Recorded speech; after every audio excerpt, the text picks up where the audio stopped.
14 de julho, terça-feira, sejam bem-vindos a mais um episódio do Mercado Flash. Eu sou o Pedro Imperial Serafim e, como sempre, é um prazer enorme estar aqui para vos dar as notícias mais fresquinhas do mercado nacional e internacional. Ora, eu tive uma semaninha de fora e os clubes, os grandes, decidiram meter o mercado a andar. Yulman no Atlético, Kaminski no Benfica e parece que agora temos mais jogadores a chegar também ao Porto. Pelo menos um jogador está muito perto de rumar então aos Dragões. Já vamos então falar dele. Antes de mais, deixar o apelo, subscrevam ao nosso canal, estamos quase a chegar a uma marca redonda e só conseguiremos fazer com a vossa ajuda. Sem mais demoras, vamos então ao episódio de hoje. O primeiro negócio do dia é o de Wang In-beom. Chegou a acordo com o Futebol Clube do Porto numa informação que já está então confirmada pelo 00. Os Dragões estão dispostos a pagar 8 milhões de euros ao Feyenoord por este médio de 29 anos, capaz de jogar tanto a 6 como a 8, um jogador muito polivalente nesta zona do miolo. É internacional, então pela República da Coreia, foi o herói frente à Chequia da seleção sul-coreana, marcou um gol, fez uma assistência na estreia na prova e como tal foi um jogador que captou então a atenção do clube da Invicta. E atenção que este negócio, caso se concretize, vai ser muito rápido e eficaz. O Farioli conhece bastante bem o Wang por causa da sua estadia então nos Países Baixos e há também uma excelente relação entre o Futebol Clube do Porto e o Feyenoord. A transferência de Gonçalo Borges, por exemplo, no último verão é prova disso. E o Wang In-beom é um jogador com características diferentes daquelas que o Futebol Clube do Porto tem. Um jogador com um toque refinado, capaz de ir buscar a bola junto aos centrais, de construir jogo, de aparecer nas diferentes zonas do terreno. É um jogador sempre muito ligado no jogo e é um jogador que também é dono de uma finta curta bastante interessante e que sai muito facilmente das zonas de pressão.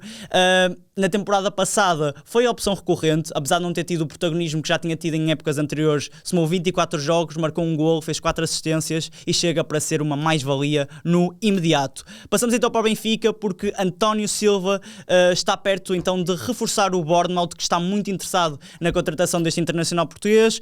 O Benfica está muito perto então de perder o jogador, as negociações já estão em andamento entre os dois clubes e recorde-se que há uma peça fundamental para que este negócio se concretize, que é Tiago Pinto, é o presidente das operações de futebol do Cherries e era então o antigo diretor-geral de futebol do Benfica e certamente teve muito dedo nesta incursão do Cherries na contratação então de António Silva. António Silva que tem um contrato que dura até ao final da próxima temporada, ou seja, é um contrato que já está quase no seu fim e como tal o Benfica tem uma posição negocial bastante difícil para conseguir ter um retorno superior a 20 milhões de euros, que é o que os encarnados pedem neste preciso momento.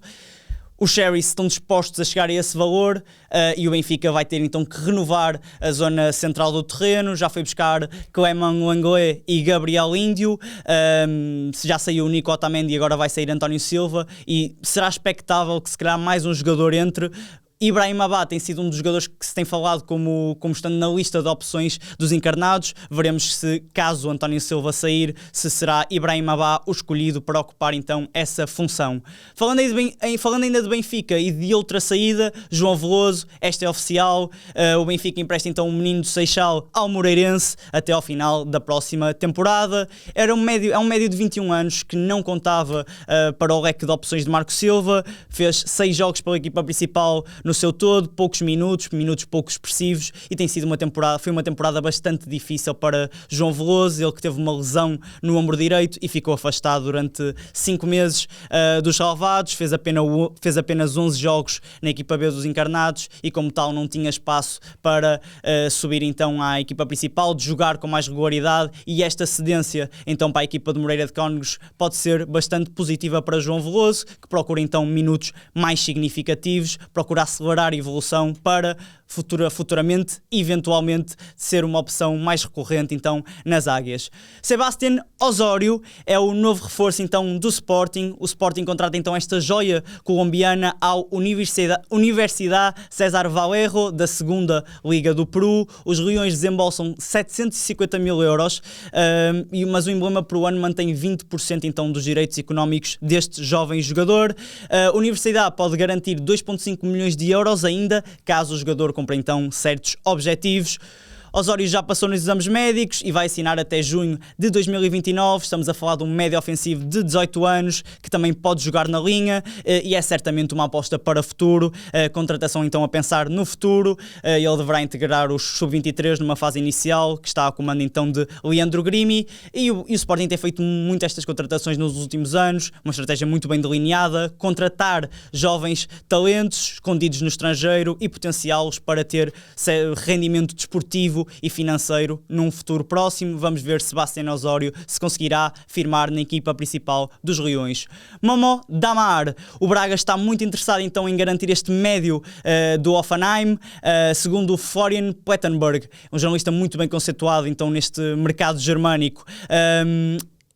O Hoffenheim quer 6 milhões pelo jogador de 22 anos, que teve muitas dificuldades em afirmar-se no futebol alemão nesta última temporada. Foram só 16 jogos, não cuidou bem da camisola 10 que lhe foi atribuída no início da temporada e na época 2024-25 ele tinha deixado muitas boas indicações, foi figura de destaque na segunda divisão, 9 golos, 5 assistências pelo Elversberg por empréstimo, só que nesta última temporada ficou muito aquém das expectativas, não conseguiu então corresponder às expectativas, mas é um jogador que o Braga e que os arsenalistas acreditam que possa ter ainda muita margem de progressão. É um médio ofensivo, gosta de aparecer dentro da área, nas zonas de finalização, e é um jogador que não tem medo então de criar oportunidades, marcar golos, ele que já provou isso então na segunda liga, na segunda Bundesliga, não é? Na Bundesliga 2, e se chegar, acredito que será então um jogador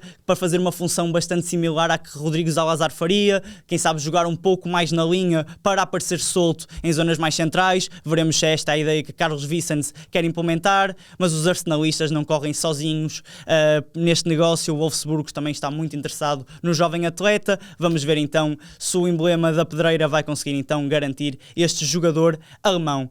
Vitinho é oficial, assina pelo Santa Clara, proveniente então do Cruzeiro, assina a custo zero, mas a Raposa fica com 50% dos direitos económicos do jovem jogador, ele que assina então um contrato válido até junho de 2029. Estamos a falar de um médio de 22 anos que esteve emprestado ao Náutico da Série B do Brasileirão e vai ter agora então a primeira experiência fora do Brasil e é mais uma opção para o miolo, para os bravos açorianos que já tinham contratado Freddy, já tinham contratado Tiago Ribeiro, e agora ganham um jogador para jogar um pouco mais à frente no vértice do miolo, para jogar então como médio ofensivo, um jogador escardino que é capaz de criar vários desequilíbrios numa zona mais avançada do terreno.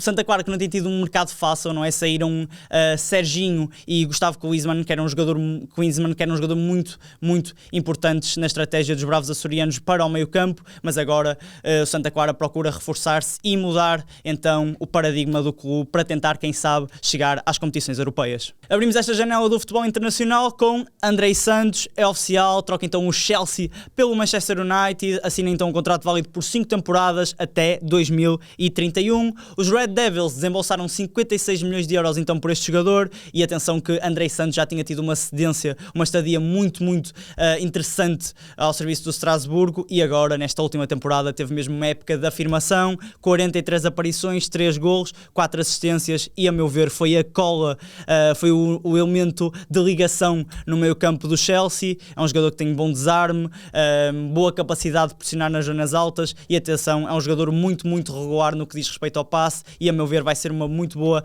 aquisição para o Manchester United, que precisa de um jogador que seja capaz de ligar o jogo juntamente com Bruno Fernandes e acho que Andrei Santos é este tipo de jogador e acho que vai ser uma peça muito, muito interessante para Carrick. Recordar então que o Manchester United tem tido alguns contratempos neste mercado, por exemplo o Ederson chumbou então nos exames médicos e ainda há dúvidas se vai ou não chegar então para os Red Devils. Vamos ver como este negócio se irá desenvolver. O de Ederson, a meu ver, vai ser muito, muito difícil ele chegar então ao emblema de Old Trafford, sabendo que os exames médicos são sempre uma parte muito, muito importante na concretização de certos negócios. Ainda há outros temas a falar no futebol inglês, porque Luka Vuskovic reforça então o Brighton, depois de uma época de excelência na Bundesliga, ao serviço do Hamburgo. Ele vai assinar um contrato válido até 2031 e os Seagulls pagam 53 milhões de euros ao Tottenham, que era então o detentor do passe. Para mim foi um negócio um pouco surpreendente porque estamos a falar de um central de 19 anos que esteve presente no Mundial e eu sinceramente pensei que o Roberto De Zerbi iria colocar um travão nesta venda, dar uma oportunidade ao Luka Vuskovic, mas eu fui também investigar um pouco sobre as últimas contratações do Tottenham e relembrei-me que os Spurs haviam gasto uma verba parecida para um jogador do Brighton, não é? Van Eyck tinha assinado, tinha seguido o caminho inverso, tinha assinado pelo Tottenham por um valor bastante similar e, a meu ver, vendo de fora, acho que foi uma troca disfarçada e eu acho que o Brighton ficou a ganhar com este negócio, porque Vuskovic é um jogador que eu acho que é completíssimo, é muito bom no jogo aéreo, é muito confiante com a bola nos pés para a posição que ocupa, não é? De defesa central, e é um jogador com um excelente posicionamento e, a meu ver, é um grande reforço para o Brighton. Há mais uma oficialização, mas não na Premier League, mas vamos então rumar então ao futebol belga, porque o Clube Bruges anunciou a contratação de Yann Sommer, que tinha deixado o Inter na última temporada e ele então vai seguir para a Bélgica, onde assina então um contrato até 2029. Yann Sommer, não precisamos muito falar sobre ele, não é? Um jogador com um currículo muito preenchido, 37 anos, 94 internacionalizações pela Suíça, passagens no Basel, no Borussia Mönchengladbach, no Bayern e eu gosto muito dele porque acho que é um guardião de jogos grandes. Ele aparecia sempre para destruir as prestações do Bayern. Foi por isso que os bávaros o contrataram na altura, porque era um guarda-redes que nesses jogos decisivos contra equipas de grande expressão aparecia sempre e fazia sempre exibições memoráveis e parte então agora para a Bélgica, onde provavelmente poderá ter o último destino da sua carreira. Vai jogar pelo campeão da Bélgica, vai disputar também a Champions, que é algo sempre importante, e para um jogador do nível do Sommer é fundamental ir para um projeto onde possa realmente aparecer nas maiores montras do futebol. Terminamos o episódio com Slaven Bilic, é oficial, regressa à seleção croata 14 anos depois de ter saído do comando do xadrez. Esteve entre 2006 e 2012 no comando então da seleção croata, chegou aos quartos de final do Euro 2008, onde só perdeu para a Turquia, que, se bem se lembram, foi o grande dark horse da competição, e é então o sucessor de Zlatko Dalic, que também tinha estado 9 anos neste posto, e atenção que Bilic vai ter um trabalho bastante difícil, perdeu muitas pedras valiosas da seleção. Luka Modric, Ivan Perisic foram provavelmente as suas últimas aparições e agora tem a função de renovar a equipa, de trazer novos talentos.